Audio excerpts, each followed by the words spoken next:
Shalom bien-aimés dans le Seigneur, encore un grand jour où l'Éternel a encore permis que nous puissions nous rencontrer, l'Éternel a permis que nous puissions encore être en vie.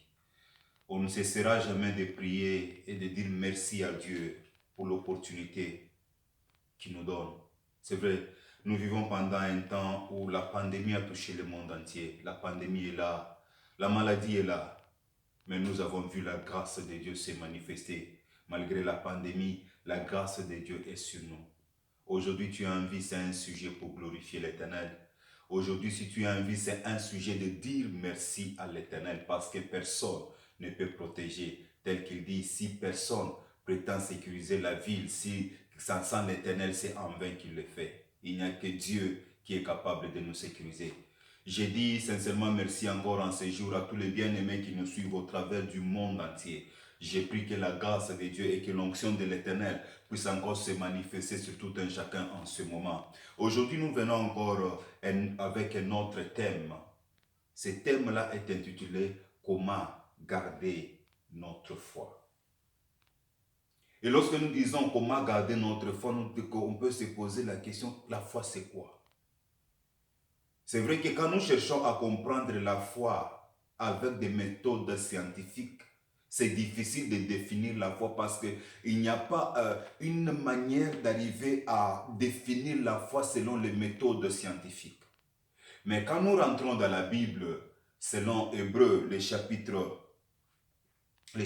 11, verset 1er, la Bible est en train de dire ceci. La Bible déclare, « Or, la foi, c'est la ferme assurance des choses qu'on espère, la démonstration de celles qu'on ne voit pas. » Scientifiquement parlant, il est si difficile d'exprimer quelque chose qu'on ne voit pas. Il faut qu'il y ait des preuves, il faut qu'il y ait des méthodologies, il faut qu'il y ait une certaine évidence pour arriver à dire que voilà ce que nous avons trouvé. Mais dans la foi, selon la Bible, on nous parle que la foi, c'est une ferme assurance des choses qu'on espère et une démonstration de celles qu'on ne voit pas. Quelque chose que tu n'as jamais vu, quelque chose qui n'existe pas, mais dans la foi, tu dis que la chose existe. Or, par là, nous devons d'abord comprendre même l'origine de la foi.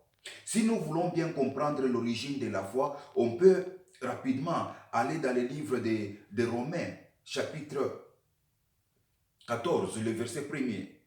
Romains chapitre 14, le verset 1er dit ceci, « Accueillez celui qui est faible dans la foi sans discuter ses opinions. » Quand on dit « accueillez celui qui est faible dans la foi sans discuter ses opinions », ça veut dire quoi? Quelqu'un qui est faible dans la foi ne sait pas réellement qu'il y a une fondation quelque part. La foi doit être considérée comme étant une fondation. Sans cette fondation-là, il est si difficile de comprendre qui est Dieu. Or, quand nous parlons de la foi, la Bible déclare, la foi vient de ce qu'on entend. Et ce qu'on entend, c'est la parole de Dieu. En d'autres termes, sans la parole de Dieu, la foi n'a pas de fondation.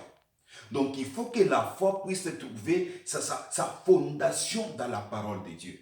Or, si nous prenons la fondation dans la parole de Dieu, cela veut dire ceci. Selon Jean chapitre 1er, le verset 1er, la Bible déclare, au commencement était la parole. La parole était avec Dieu et la parole même était Dieu. Pour dire quoi? La foi dont nous parlons vient de la parole. Or, cette parole-là, c'est la parole de Christ. Cette parole-là, c'est Christ lui-même. Lorsque ma foi est fondée sur Christ, je dois d'abord comprendre qui est ce Christ-là. La caractéristique de ce Christ doit d'abord résider en moi, avant que je sache comment est-ce que je vais protéger la foi. Je prends le livre de Jean, chapitre 14, le verset 6. La Bible déclare ceci. Jésus-Christ dit, je suis le chemin, la vérité et la vie. Nul ne peut venir au Père sans passer par moi. C'est dire quoi? Quand Christ arrive dans la vie de quelqu'un, Christ vient avec trois pouvoirs. Le premier pouvoir que Christ amène dans la vie de quelqu'un, il vient comme étant le vrai sacrificateur. Christ arrive comme étant le vrai prophète. Christ arrive comme étant le vrai roi. Étant dans ces trois fonctions, lui-même qui a accompli ces trois fonctions, nous devons comprendre. Lorsque ma foi est basée sur ces trois fonctions de Christ, c'est là que la Christologie a au moins du fondement, la Christologie a au moins de la fondation dans ma vie. Bien-aimé dans le Seigneur, ce que je veux dire au peuple de Dieu qui m'écoute en ce moment, c'est ceci. On ne peut jamais dire que quelqu'un a la foi si cette personne n'a jamais écouté la parole. Or, la Bible dit ceci. Comment est-ce que ces gens vont croire s'il y a quelqu'un qui leur a parlé? Et s'il n'y a pas quelqu'un que Dieu a envoyé, comment est-ce qu'ils entendront? C'est que nous avons d'abord besoin qu'il y ait quelqu'un qui proclame, quelqu'un qui parle. C'est ainsi que quand vous voyez le premier message, même quand Jésus-Christ venait déjà, le message était donné. Répentez-vous car le royaume de Dieu est proche. Lorsque la parole de Dieu arrive vers nous, la parole de Dieu commence d'abord à nous remettre sur le vrai chemin. Or, si on n'a pas la foi, on ne peut jamais accepter. Je vous donne un exemple pour que vous puissiez comprendre bien. Je prends le cas de Noé. Pendant que l'Éternel va demander à Noé de construire l'arche, Noé est en train de dire au peuple, au moins pendant 40 nuits et 40 jours, il y aura la pluie. Les gens, parce qu'ils ne comprenaient pas qu'est-ce que Noé pouvait parler, ils se moquaient de lui. Dans la foi, les gens ne comprennent pas. C'est ainsi que ceux-là qui n'arrivent pas à comprendre qu'est-ce que la foi, ils périssent selon ce que la Bible dit. Le message de la croix est une folie pour ceux qui périssent. Quand nous parlons de ces messages, ils ne peuvent pas arriver à comprendre. Christ est venu, pendant qu'on parlait de Christ là, quelqu'un lui pose la question, mais tu as été là, tu as sauvé les gens, tu as fait ceci, tu as fait des miracles. Pourquoi tu ne peux pas te sauver toi-même et sauver aussi nous qui sommes ici? Mais l'autre qui regarde, il dit, Seigneur, je sais que nous méritons ce que nous avons fait. Mais ce que je te demande, aujourd'hui, quand tu seras dans le royaume de ton Père, souviens-toi de moi. Jésus regarde cet homme et Jésus dit ceci à cet homme-là. Aujourd'hui même, tu seras dans le royaume de mon Père avec moi. Bien-aimé dans le Seigneur, je vais te ramener à une histoire autre que tu dois comprendre. Les gens ne peuvent jamais arriver à comprendre comment est-ce que les choses se passent. Un jour, pendant que Joseph était encore en prison, la Bible est en train de dire, les gens qui étaient avec lui ont vu des rêves. Et dans le songe là-bas, il ne savait pas comment est-ce qu'il devait interpréter le songe. Joseph est arrivé à interpréter le songe. Mais Joseph dit à ceci, lorsque le Seigneur va se souvenir de toi, lorsque tu seras à côté de Pharaon, souviens-toi de moi. Mais l'homme est sorti, il est parti là oublié. Mais quand Jésus-Christ a dit à cet homme, aujourd'hui même, tu seras dans le royaume de Dieu avec mon Père. Parce que cet homme-là ne savait même pas ce qu'il demandait. Mais dans la foi, il a cru. Mais ce jour-là, quand Jésus est décédé et cet homme-là est mort, il a été dans le royaume du Père parce que dans la foi, il avait accepté. Lorsque nous regardons la foi c'est quelque chose que nous pouvons bien préserver. Quand vous prenez toute l'histoire de la Bible, vous vous rendrez compte que la plupart des miracles que Jésus était en train de faire, Jésus posait toujours la question à quelqu'un. Veux-tu que tu sois guéri? La personne dit oui. Mais Jésus dit qu'il te soit fait selon ta foi. Pour te montrer que la foi c'est quelque chose d'importance dans la vie de quelqu'un. Sur la foi là, Jésus a besoin d'opérer les miracles. Le miracle ne peut jamais s'opérer dans ma vie s'il n'y a pas de foi. En d'autres termes, quand je parle de la foi est reliée à la parole de Dieu. On ne peut jamais parler de la foi si on n'a pas encore écouté la parole de Dieu. Voilà pourquoi Jésus-Christ dit, si vous m'aimez, vous garderez mes commandements. Aujourd'hui, nous trouvons les chrétiens, même quand ils prient, sont là, ils se lèvent le main pour dire, oh Jésus, nous t'aimons, Jésus, nous faisons ceci. En réalité, quand nous aimons Christ, nous devons garder les commandements du Christ. Mais fort malheureusement, nous avons des chrétiens fantômes, les moribonds, les chrétiens qui semblent être en vie, mais en réalité, ils ne sont pas en vie. Chaque fois. Vous trouvez un chrétien comme ça et qu'on a tombé, quand vous le regardez seulement en cours de route, vous dites non, c'est quelqu'un qui est vivant. Mais en réalité, Ashina Mujima, parce que spirituellement parlant, les chrétiens sont déjà morts. Voilà pourquoi nous commençons à aller à l'église par habitude. Les gens commencent à chanter par habitude. Les gens commencent à faire des choses par habitude.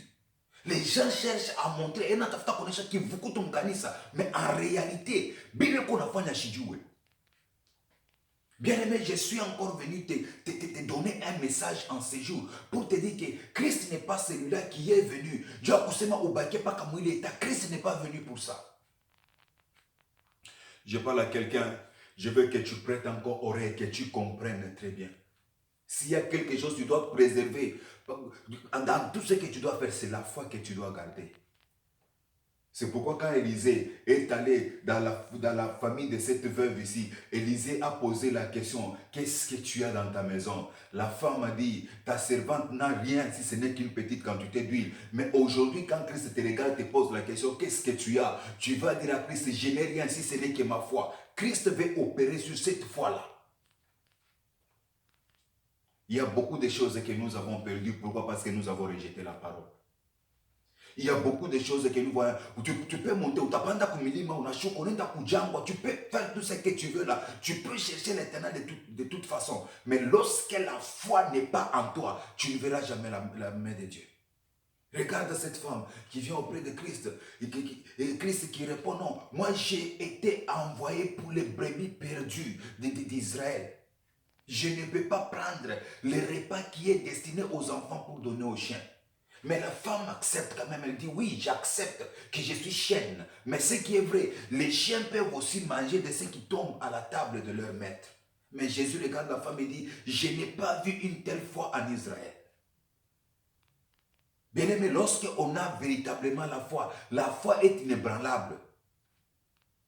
Par manque de foi, aujourd'hui, il m'a insulté. Parce que tu m'as insulté, je quitte l'église. Je ne pourrai jamais partir dans cette église. Parce qu'on n'a pas de foi. Dans la foi, on sera persécuté. Quand tu lis bien la Bible est en train de dire que pendant que la persécution montait, Israël, le peuple d'Israël, le peuple juif que Dieu avait appelé, s'était levé. Pourquoi est-ce qu'ils s'étaient levés? Parce qu'ils avaient la foi dans cette promesse qui a été donnée. La promesse a été dit, vous recevrez le Saint-Esprit qui viendra sur vous. Quand vous recevrez ce Saint-Esprit, vous serez mes témoins à Jérusalem, en Judée, en Samarie, jusqu'aux extrémités de la terre. Ayant cette promesse, ils se sont dit, malgré les moments que nous traversons aujourd'hui, nous devons aller de l'avant. Je m'adresse à quelqu'un, même si tu traverses un moment difficile là où tu es. Je m'adresse à quelqu'un, même si les temps sont vraiment difficiles pour toi. Regarde la croix de Golgotha, regarde la croix de Jésus-Christ. C'est Jésus-Christ ne déçoit jamais. Quand ils étaient dans le désert, pendant qu'ils étaient mordus par les serpents, ils ont fixé les regards sur les serpents d'airain que Moïse avait érigé. Là où tu es, dans n'importe quel état, regarde la croix de Jésus. La croix de Jésus-Christ est capable de te ramener à la vie. Je dis à quelqu'un qui m'écoute encore en ce moment, que Christ n'est pas dans les tombeaux, que Christ n'est pas parti, que Christ est dans ta vie. Selon ce qui est écrit dans le livre d'Ésaïe, chapitre 7, le verset 14. Emmanuel est là, le Dieu de la Bible. Matthieu 1, 21. Le Dieu de la Bible est là. Ce qui est essentiel, je suis en train de te réconforter encore davantage pour que tu comprennes que tu ne peux rien faire si tu ne fixes pas la croix. Les yeux vers la croix. Quand tu regardes à la croix de Golgotha, c'est dans cette attitude-là que tu verras la main de Dieu te soutenir. Je prie encore pour toi que la main de Dieu puisse te soutenir davantage là où tu étais, que tu comprennes que Christ est merveilleux. Bien-aimé dans le Seigneur, sois béni. Ô Père, je recommande encore ton peuple entre tes saintes mains. Je prie que ta grâce et que ton amour encore puissent se manifester, afin que notre foi soit toujours forte, que notre foi ne reste jamais inébranlable, éternel. Tu es capable, tu es puissant, tu es grand et redoutable. Ceux-là qui se confient en toi ne peuvent jamais être déçus. Voilà pourquoi je suis en train de t'invoquer en ce moment. Laisse que la gloire, l'honneur, la magnificence puissent être rendus, puisque tu es le seul Dieu. Merci encore pour ce moment. Au nom de Jésus-Christ de Nazareth. Amen.